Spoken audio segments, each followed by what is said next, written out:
My father gave my son a broken toy for Christmas and said, "The real gifts are for family." My son started crying while the other kids snickered. 20 minutes later, I ended their little party. All right, Reddit, what you're about to read is real messed up. My parents disrespected my adopted son and made it clear he wasn't family, so I handled it in a way they never imagined. Grab your popcorn and enjoy this train wreck. I'm Charlotte, 36, female, run a logistics company now, and I've got this kid named Matthew, who's basically the only good thing I've ever done with my life. But let me back up because the story doesn't start there. 3 years ago, I was grinding 80-hour weeks at my parents' distribution company in Charlotte. I say my parents' company, but really I was the one running it while my dad played golf and my older sister Grace took credit for everything. Classic family business BS, where the person doing the actual work gets a salary and the people whose names are on the building get the equity. Anyway, I'm at this networking thing, one of those forced corporate mixer situations with bad drinks and people pretending their business cards matter. I'm talking to this woman, Angela, who runs a foster care nonprofit, just making conversation, and she mentions this kid, 8 years old, been in 4 homes in 3 years, and nobody wants him because he's got behavioral issues. I'm like, what kind of issues? And she's like, he talks back and doesn't smile enough. And the foster parents want a kid who's grateful 24/7, not a real human child with feelings. Basically, the kid was smart and angry and black, and white foster families in Charlotte kept sending him back because he wouldn't play the role they wanted. I don't know why I said it. Maybe I'd had too much of the bad drink, but I heard myself go, what if I fostered him? Angela looked at me like I'd just offered to juggle chainsaws, started asking if I was serious, if I understood what I was signing up for. All that. I was single, worked constantly, lived in a house that was basically just a place I slept between shifts. Made 0 sense. But let me tell you the only thing that did. I can't make kids. No need to go into details, but yeah, part of me wanted a son so bad. And something about this felt right. So yeah, I said I was serious. 3 months of paperwork, background checks, home visits, and classes on trauma-informed parenting later, Matthew moved in. The kid showed up with 1 garbage bag of clothes and this look on his face like he was already planning his escape route. The first night, he sat at my kitchen table with his arms crossed, waiting for me to lay down all the rules. I told him there was one rule. Don't lie to me, and I won't lie to you. Everything else we'd figure out. He tested that rule approximately 1,000 times in the first month. Broke a lamp and admitted it. Failed a math test and showed me the grade instead of hiding it.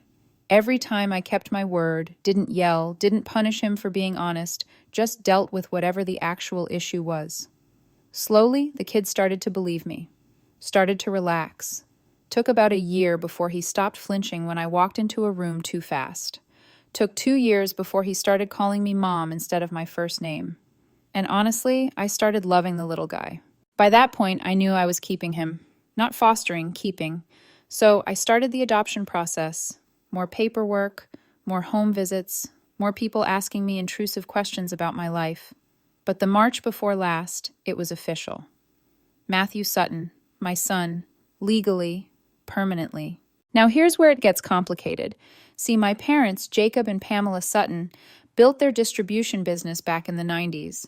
Self-made money, country club members, the whole thing.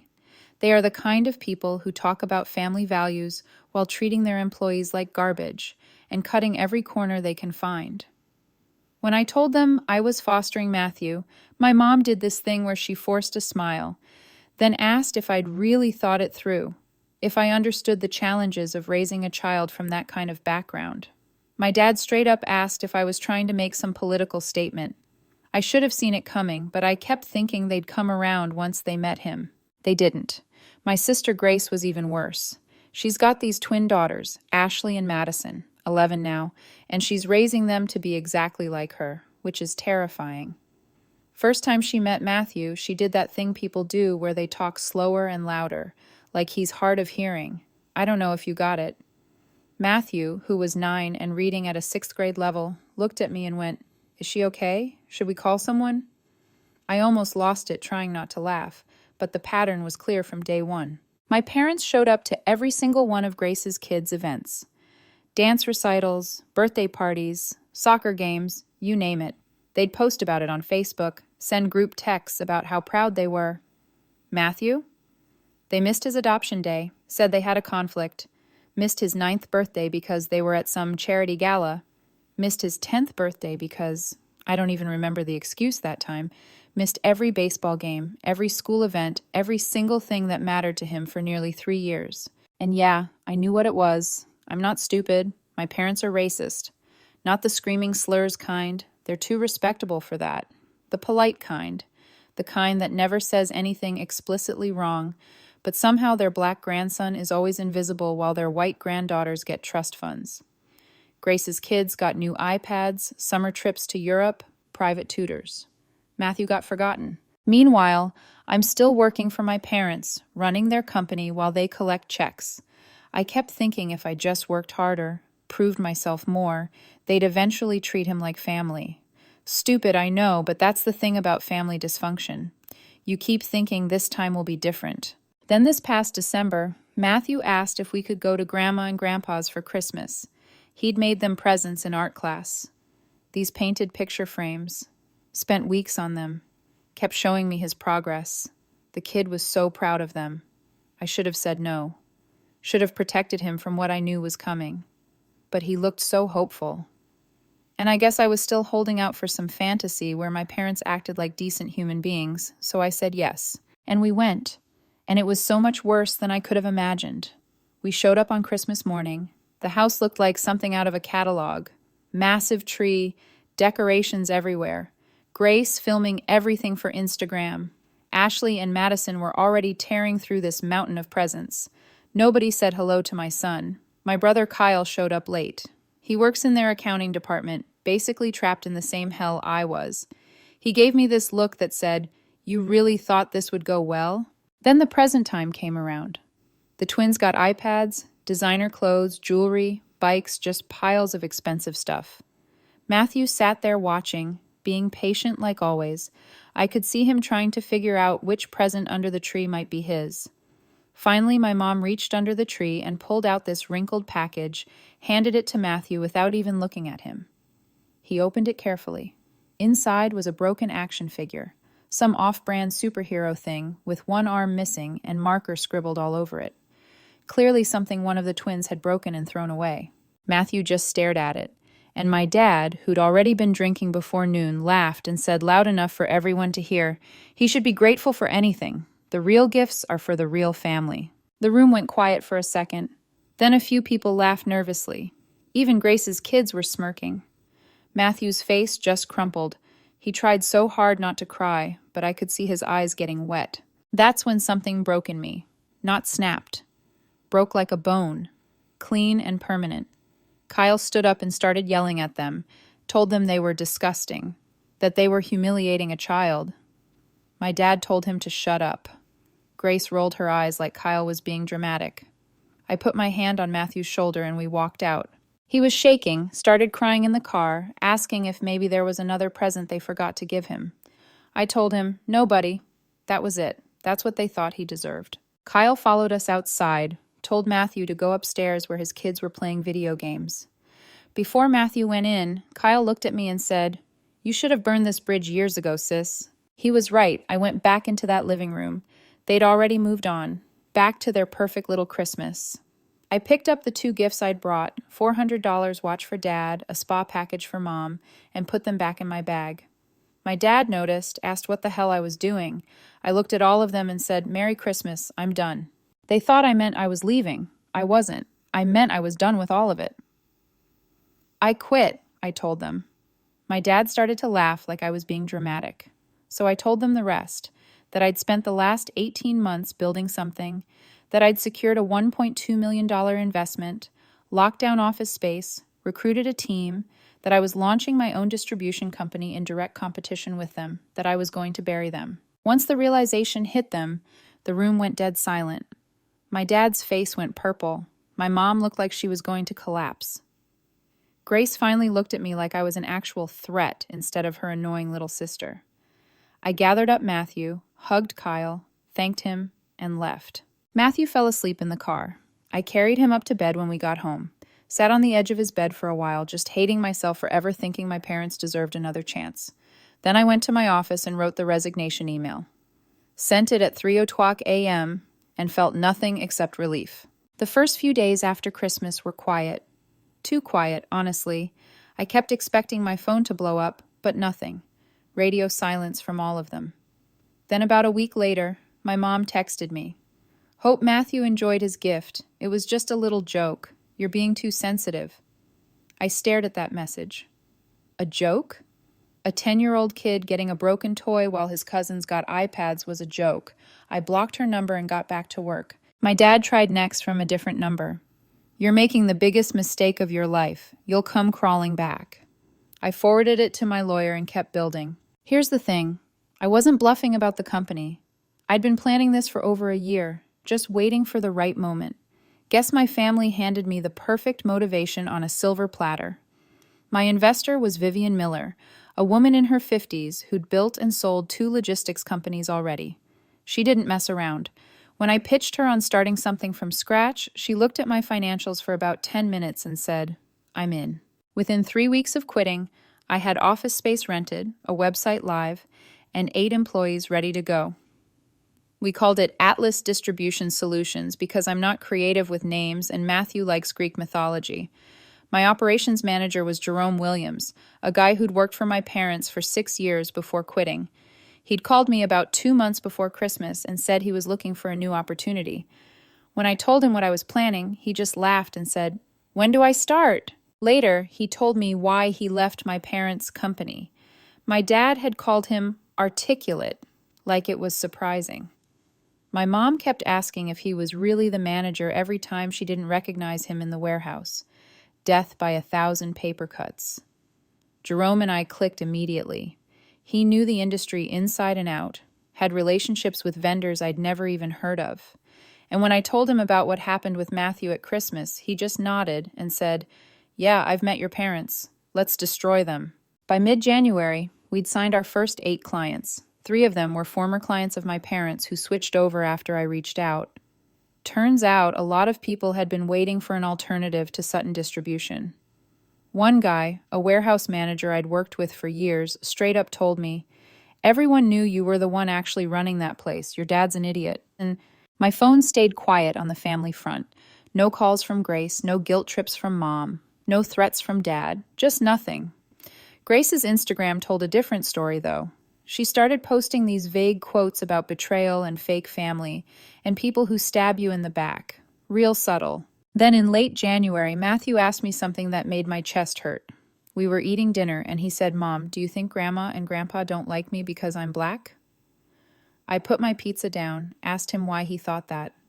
He said, Because they're always nice to Ashley and Madison, and they look like them. But they're not nice to me, and I don't look like them. So I thought maybe that's why. 10 years old, and he'd already figured out what I'd spent nearly 3 years pretending wasn't happening. I didn't lie to him. I told him, Yeah, that's probably part of it. Some people have this broken thing inside them that makes them mean to people who don't look like them. It isn't your fault, isn't your problem, and definitely isn't your job to fix. He nodded like he'd already known the answer. Then he asked if I was mad at them for it. I told him I was furious, that they treated him like he didn't matter, and nothing made me angrier than that. He said, Good. I'm glad you're on my side.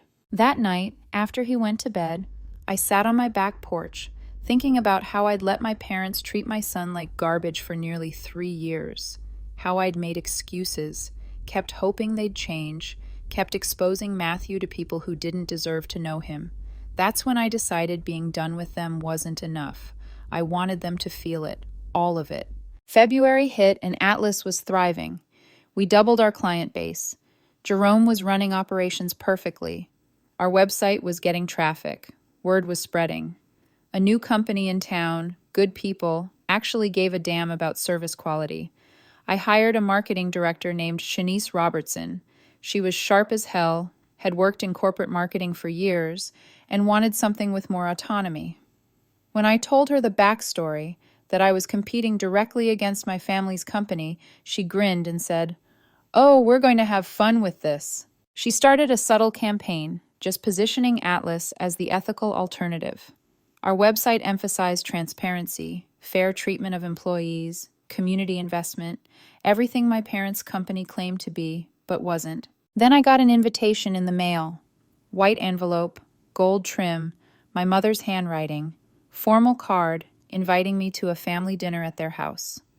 February 14th, Valentine's Day. Let's reconnect. Just immediate family. No apology, no acknowledgement of what happened. Interesting. Jerome saw it on my desk, asked what I was going to do. I told him I was thinking about it. He said, "If you go, I'm putting a wire on you because this is going to be good." I called Kyle that night. He'd gotten the same invitation. Said he wasn't planning on going until he heard something interesting. My parents' biggest client, a regional retail chain that represented about 30% of their revenue, had quietly ended their contract 3 weeks ago. That same client had reached out to me 5 days earlier asking about Atlas's capacity. I decided to show up, not because I wanted reconciliation, but because I wanted to see them squirm. February 14th was cold and rainy. I pulled up to their house around 6 o'clock, sat in the car for a minute, then walked in. My mother's face was all fake surprise and calculation. She'd dressed up, probably thinking I was coming to apologize. My father was already at the table with a drink in hand. Grace looked annoyed to see me. She'd clearly had a few drinks already. I didn't bring Matthew, obviously. Nobody asked about him. They didn't even mention his name. For 40 minutes, they made small talk. Dad talked about industry stuff. Mom bragged about their reputation. Grace showed photos of her kids, and I could tell her marriage was falling apart. Too much forced smiling, that desperate energy. Then the tone shifted. My father cleared his throat and did this whole speech about how they'd been reflecting, how they recognized my contributions, and how they wanted to make amends. He offered me a partnership. 30% equity, VP title, profit sharing. All I had to do was come back and put this unpleasantness behind us. My mom jumped in with the manipulation. Said they missed me, missed Matthew. First time she'd said his name all night. That families make mistakes but grow from them. Said Matthew was part of the family too, with this tone that made my skin crawl. I leaned back and asked, why now? After nearly 3 years of treating the kid like he's invisible, after humiliating him on Christmas, why the sudden change? They danced around it. Dad said something about timing. Mom said something about family bonds. So I gave them the truth. You're bleeding clients, I said. Your operations manager quit to join me. Your reputation's tanking, and you think I'm your life raft. My father's face went red. Started to say something, but I kept going. That retail chain that just dropped you? They're signing with Atlas next week. 3 of your best people have already reached out about jobs. Word's getting around that Sutton Distribution is a sinking ship and you need me to bail water. Grace scoffed. You're delusional. So I pulled out an envelope from my jacket and slid it across the table. My father opened it, thinking it was some kind of agreement. It wasn't. It was a buyout offer. Not for me to join them. For them to sell me the entire company. $4.2 million. Clean exit. They could retire, save face, walk away before everything collapsed completely. Already backed by Vivian's investment group, already had client commitments. The silence was perfect. My father's hands were shaking. My mother went pale. Grace knocked over her wine glass and didn't even notice. Kyle walked in from the kitchen. He'd been there the whole time, listening. He sat down across from me and said, "That's more than generous considering what it'll be worth in 6 months if you don't take it." My father exploded, started yelling about betrayal, about destroying what he built, about me being an ungrateful piece of garbage, full narcissist meltdown. I just sat there and let him finish. When he was done, I said, "Everything you built was on my back. I fixed your mistakes. I built the relationships. I made this company functional while you played golf, and you couldn't even be decent to my son." My mother started crying. What kind of daughter destroys her parents? "I'm not destroying anything," I said. "I'm offering you an exit before you destroy it yourselves." Grace finally found her voice. "You're vindictive, jealous. You couldn't handle my kids being more successful than Matthew." I laughed, actually laughed. "Your kids are 11-year-old trust fund babies who've never worked for anything. Matthew has more character in his pinky than both of them combined." She called me racist, actually played that card. Said I was obsessed with race and using Matthew to make some political statement. I stood up, told them they had 1 week to consider the offer. After that, the price dropped $500,000 and kept dropping every week after that. Kyle followed me out. At my car, he said, "I'm putting in my notice tomorrow. You got room for a CFO?" I told him to send his resume. He said, "I'll do you one better. I've got copies of their financials for the last 5 years. Thought you might want to see what you're buying." That's when I realized Kyle had been planning this longer than I had. Monday morning, the silence broke. My father called at 7:40 a.m. I didn't answer. Around noon, my mother texted, "Can we talk? Just you and me. No business." I left her on read. That night, Grace posted an Instagram story that was clearly about me. Some quote about snakes in the grass. Her friend commented, "Stay strong, girl," with prayer hands. I screenshotted it and sent it to my lawyer with a note. Exhibit A. Tuesday brought the first real escalation. Jerome called around 10 o'clock a.m., sounding pissed. Said he'd gotten a call from someone claiming to do an employment verification. They'd asked weird questions. Had he ever seen me be violent? Did I have substance issues? Concerns about my stability? He told them to screw off and hung up. The message was clear. My parents were trying to dig up dirt. I called my lawyer, Stephen. He said we had grounds for cease and desist, but advised waiting, documenting everything, letting them keep digging their own grave. Wednesday, things got personal. Matthew's school called me at work. Said someone claiming to be family had called asking about Matthew's schedule, pickup authorizations, custody concerns. The school followed protocol and called me immediately.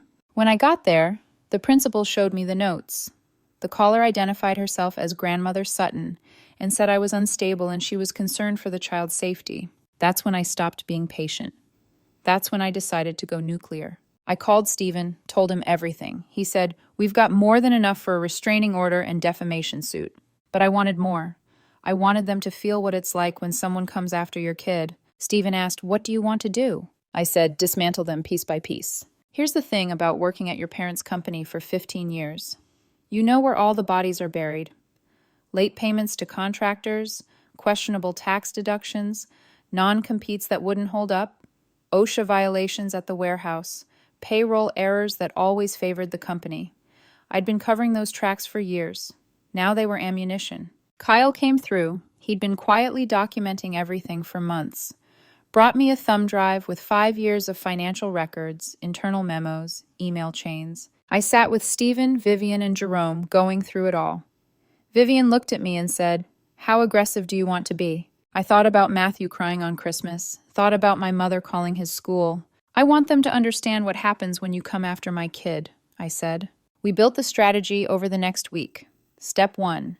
Stephen sent a comprehensive cease and desist to all 3 of them. Outlined every instance of harassment, included documentation, warned that any further contact would result in immediate legal action. Step 2. I filed complaints with the Department of Labor about OSHA violations at their warehouse. Nothing fatal, but enough to trigger an inspection that would cost them time and money. Step 3. I reached out to 4 of their remaining major clients. Not to poach, just to have conversations about the industry, about Atlas's approach. I never mentioned my parents. Didn't need to. 3 switched to Atlas within 2 weeks. The 4th started asking my parents uncomfortable questions. But I saved the best for last. One client my parents could not afford to lose, a manufacturing company in Colombia. They represented about 40% of Sutton Distribution's revenue. I'd built that relationship from scratch 8 years ago. The CEO was Frank Dalton. I called him, asked if he had time for lunch that weekend. He said, sure. Saturday, I drove down to Colombia. We talked about life, business. Eventually, he asked how things were going with my parents' company. I told him I'd left, started my own thing. He nodded like he'd expected it. Then he said, "Your old man called me 2 weeks ago. Tried to tell me you stole client lists and proprietary information. Said you were unstable. Said anyone doing business with you was taking a risk." I didn't say anything. Frank took a drink and said, "I told him I've known you for 8 years, and the only risk I see is continuing to work with someone who'd throw his own daughter under the bus." He pulled out a contract. "This is our current agreement with Sutton Distribution. Up for renewal in 30 days. I'd like to see a proposal from Atlas." I had the proposal to him in 48 hours. He signed 2 weeks later. That was $1.8 million in annual revenue that just walked away. And that was when I knew. I hadn't just beaten them. I'd finished what they started. March came in like a wrecking ball. In the first 10 days, my parents lost 3 more clients. Their head of logistics quit, the warehouse failed its OSHA inspection, and they got hit with fines. Grace's Instagram went from passive-aggressive quotes to full meltdown. She posted a long rant about fake people who stab their families in the back, then another about people who use children as props. That second one got a comment from her friend Jessica. "Girl, you watched your parents humiliate that sweet little boy on Christmas and said nothing. Look in the mirror." The comment stayed up for 2 hours before Grace deleted the whole post. I'd already screenshotted it. Matthew was thriving, by the way. Made the school baseball team, had solid friends, stopped asking about my parents. One night while we were playing video games, he said, "I'm glad we left that day." I asked why. He said, "Because now I know you're always going to pick me, and that feels good." 10 years old, dropping truth bombs like a therapist. Meanwhile, Kyle officially joined Atlas as CFO, bringing insider knowledge with him. My parents were bleeding money, losing clients faster than they could replace them. The buyout offer had been on the table for 3 weeks. No official response, but Kyle said there were heated arguments at the office. Mom wanted to take it. Dad refused to admit defeat. Grace was pushing them to fight, but nobody had a plan. Then came their counterattack. And look, I expected something desperate. I just didn't expect it to be that stupid. Someone filed a BBB complaint claiming Atlas engaged in false advertising and stole client lists. Anonymous, but Stephen traced it to an IP address registered to Grace's home. 3 employees got LinkedIn messages from a recruiter offering them jobs at Sutton Distribution with significantly improved compensation. All the messages came within an hour. All 3 employees forwarded them to me immediately. Jerome looked at the numbers and laughed. They were promising salaries the company couldn't afford. Then my father called Vivian directly, left her a voicemail that was supposedly about a business opportunity, but turned into a 2-minute rant about how I was a traitor and emotionally unstable. Vivian forwarded it to me with a note. "Your father just gave us a slam-dunk defamation case. Want me to send it to Stephen or savor it first?" I savored it for 30 seconds, then sent it to Stephen. But the 4th shot crossed the line. Someone called CPS, Child Protective Services, and filed a report claiming I was neglecting Matthew, that he was often left alone, that there were concerns for his safety. CPS has to investigate every report. The caseworker who showed up was professional, apologetic. She talked to Matthew, looked around, checked that he was fed and healthy and safe. She told me she could tell the report was malicious but still had to file paperwork. Before she left, she said, "Off the record, whoever called this referenced specific details only family would know. They mentioned the adoption, concerns about your ability to parent. I've done this job 12 years. This has all the hallmarks of a family dispute." After she left, I explained to Matthew what had happened. He asked if he was going to have to leave. I told him absolutely not, that someone lied to cause problems. He hugged me and said, "I know who called. It was them, wasn't it?" Smart kid. I didn't lie. I said, "Yeah, probably." He said, "Are you going to make them sorry?" I said, "Extremely sorry." That night, I called an emergency meeting, Stephen, Vivian, Kyle, and Jerome. I laid out everything. Stephen said we had enough for restraining orders, a harassment lawsuit, possibly criminal charges if we could prove who called CPS. Vivian said, or we could just finish them off financially and let the market do the work. Why not both? I said. Kyle pulled up the financials, showed that Sutton Distribution was operating at a loss, burning through their cash reserves trying to compete. They had 2 major clients left, both unhappy with service. I asked if he could reach out to those clients. He said, "Already did. They're waiting for your call." Within a week, both switched to Atlas. Sutton Distribution was down to small regional accounts that barely covered operating costs. My father made one last desperate play. Called Frank Dalton, remember him, the CEO from Columbia, and offered to personally manage his account at a 30% discount. Frank said no. When my father asked why, Frank said, "Because your daughter answers her phone and your company keeps screwing up my shipments. Price isn't the issue, competence is." Frank called me laughing about it. "Your old man's losing his mind," he said. "Might want to finish this before he does something really stupid." I took his advice. April brought the end game. Stephen filed a formal defamation lawsuit against my parents and Grace, false CPS report, interference with my business, the voicemail to Vivian. We weren't asking for huge money, just enough to hurt and create a public record. The local business community noticed.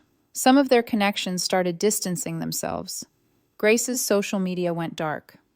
My mother started seeing a therapist, according to Kyle. Good. At this point, they all needed to. But the real blow came from Angela, the social worker who'd first told me about Matthew. She ran in some of the same nonprofit circles as my mother. After the CPS incident, Angela made some calls. She let it be known that my mother had filed a false report about an adopted child. In the adoption and foster community, that's about as low as you can go. My mother got quietly removed from 2 boards and uninvited from a major fundraiser. The social consequences hit harder than anything I'd done professionally. That was her world. The charity galas, the society pages, being a pillar of the community. Watching that crumble broke something in her. Mid-April, I got a call from an unknown number. It was my mother. Her voice sounded small, defeated. "I need to talk to you in person, please." I said I'd meet her in a public place with my lawyer present. She agreed. Coffee shop downtown. Wednesday afternoon. My mother looked like she'd aged 5 years in 4 months. Stephen sat next to me, recording everything. She started with an apology. Said she'd been reflecting, said she'd been wrong, said she let her discomfort with Matthew affect her judgment.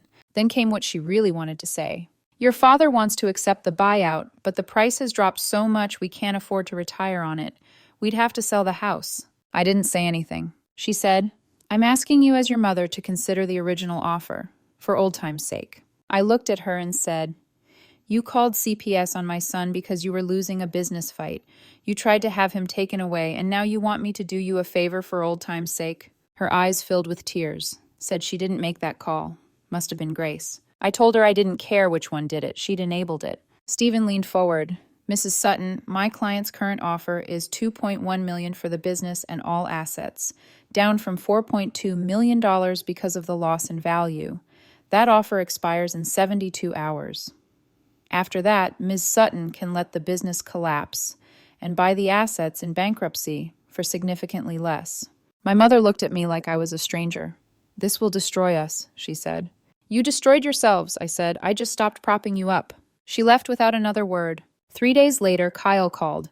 Said my father signed the buyout agreement, accepted $2.1 million. The lawyers would handle the transition.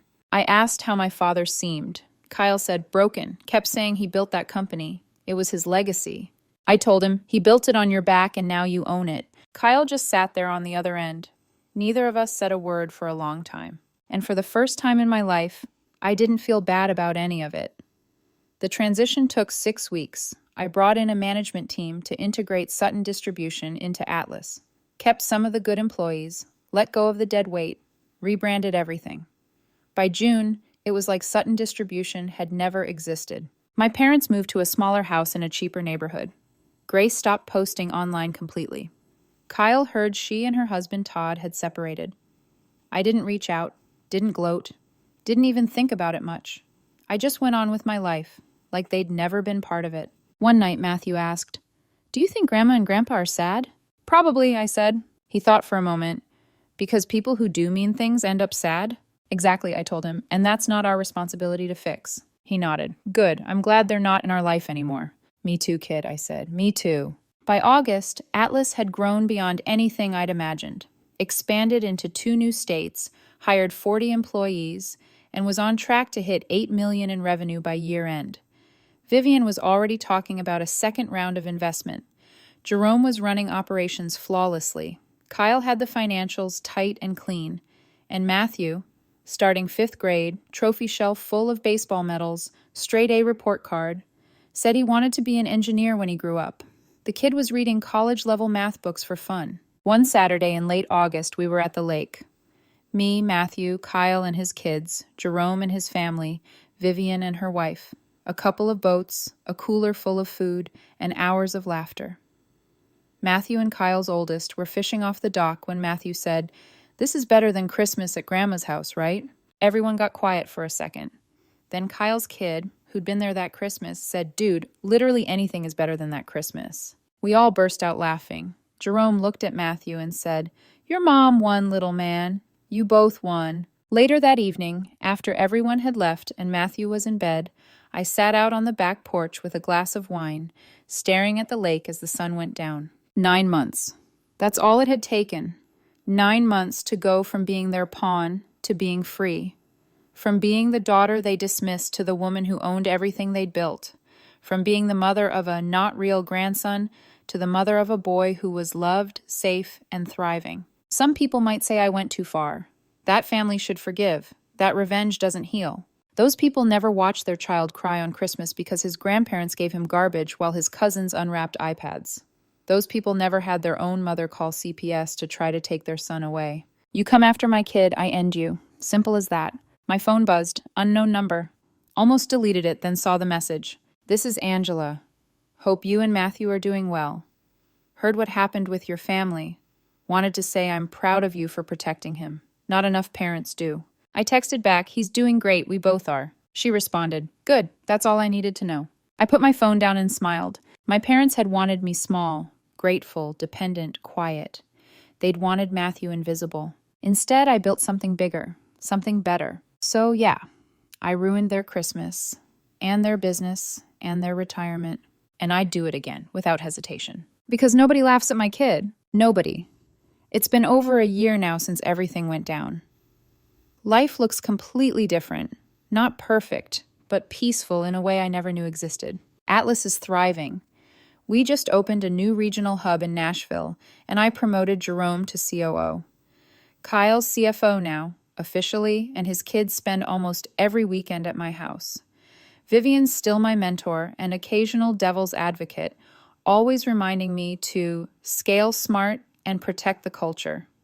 We're projected to cross $12 million in revenue by next quarter. But none of that compares to what's happening at home. Matthew's turning 11 next month. He's still obsessed with Greek mythology. Now he's reading the Odyssey and explaining the metaphors to me like a little professor. He joined a robotics club at school, made it to state competition, and when they announced his team as finalists, he looked over at me in the bleachers, eyes shining, like he still couldn't believe someone was there for him. Afterward, he hugged me and said, "We make a good team, huh?" "Yeah, kid, we really do." He doesn't talk about my parents anymore, not really. The last time their names came up was when his school asked students to write essays about family. He wrote about me, Kyle, Jerome, and Vivian, called us his found family. When I read it, I cried harder than I have in years. Sometimes I still drive past my parents' old house. It's smaller now, worn around the edges. The shutters need painting. The yard isn't perfect anymore. Grace lives a few towns over, working some consulting job. Her posts are all about healing energy and starting over, and maybe she really is trying. I don't wish her harm. I just don't wish her anything. My father? Kyle says he spends his days watching TV and drinking in silence. Mom's joined a new church group, trying to build back her image in a smaller pond. They haven't contacted me again since the day they signed the papers. I don't think they ever will. And that's okay. The world didn't end when I walked away from them. It started. I've learned something through all of this. Forgiveness isn't about letting people back in. It's about setting them down and walking away lighter. I forgave them, but only in the sense that I refuse to carry their poison anymore. A few weeks ago, Matthew and I were on the porch watching a summer storm roll in. He asked, "Do you think they ever think about us?" "Probably," I said. "Do you think they're sorry?" "Maybe," I told him. "But sorry doesn't fix who they are. You don't owe people like that space in your heart." He nodded, thoughtful, then said, "Good, I don't want to waste any space." That kid. Every time I think I'm teaching him something, he ends up teaching me instead. Later that night, I tucked him in, kissed his forehead, and stood there for a while, watching him breathe, safe, happy, unbroken. All I ever wanted was for him to know he was loved, really loved, by someone who'd never make him feel small. And if I had to burn down everything that came before to give him that, then I'd light the match again, every single time. Because that's what family is supposed to do. Protect, build, heal. And that's exactly what I did.